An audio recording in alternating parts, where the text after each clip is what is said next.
ভোটাধিকাৰ যিটো শক্তি, এই শক্তিটোৰ মানুহে যেন এটা শুদ্ধ বিশ্লেষণ যাতে সদায় মনত থাকে মানুহৰ দেই, এইটো এটা সাংঘাতিক শক্তি। ডেম'ক্ৰেচি বুলি কোৱাৰ লগে গণতান্ত্ৰিক যিটো অধিকাৰ, ভোটৰ যিটো অধিকাৰ, এই অধিকাৰটো মানুহে বৰ সৎভাৱে ব্যৱহাৰ কৰিব লাগে আৰু বৰ চিন্তাশীলভাৱে তেওঁলোকে ব্যৱহাৰ কৰিব লাগে এই অধিকাৰটো।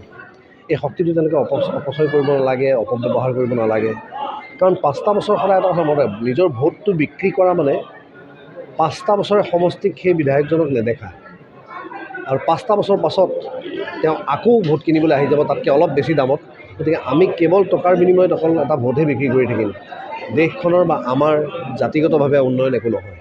গতিকে সেই কথাটো সদায় চিন্তা কৰিব লাগে আৰু ভোট কেন্দ্ৰলৈ যাব লাগে, ভোট দিব লাগে।